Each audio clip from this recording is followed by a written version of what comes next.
अभी मैं आपको एक रीसेंट मेरी जो यात्रा रही है उसके बारे में बताता हूँ। मुझे एक अनुभव हुआ।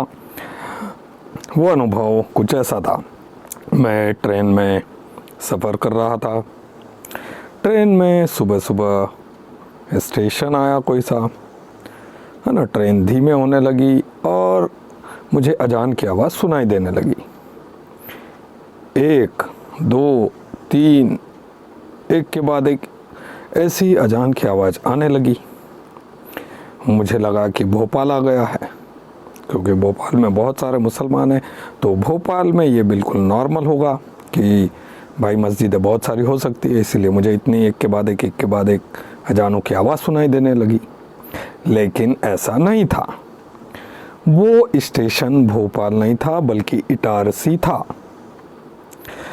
अब इटारसी में ऐसी मस्जिद हैं और जिनमें जहाँ पर मतलब ट्रेन में उन अजान की आवाज़ बहुत तेज़ आने लगी थी।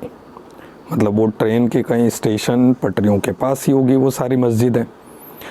और इटारसी में इतनी मस्जिदें होना, ये मुझे बहुत चौंकाने वाली बात लगी।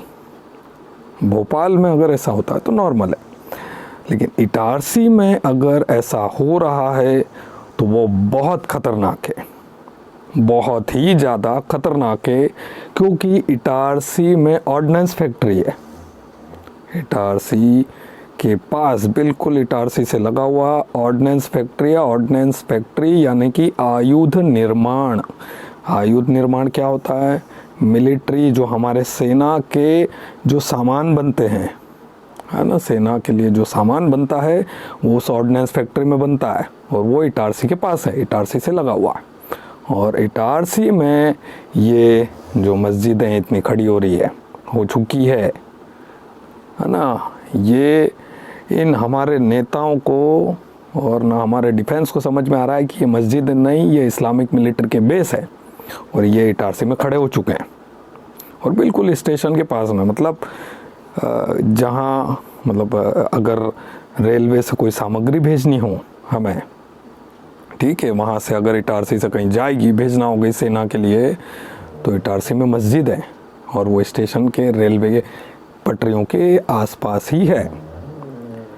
तो ये बहुत ख़तरनाक बात है। और मैंने जैसे ही मुझे पता चला, मैंने देखा मोबाइल में कि स्टेशन इटारसी है, तो मेरे होश उड़ गए।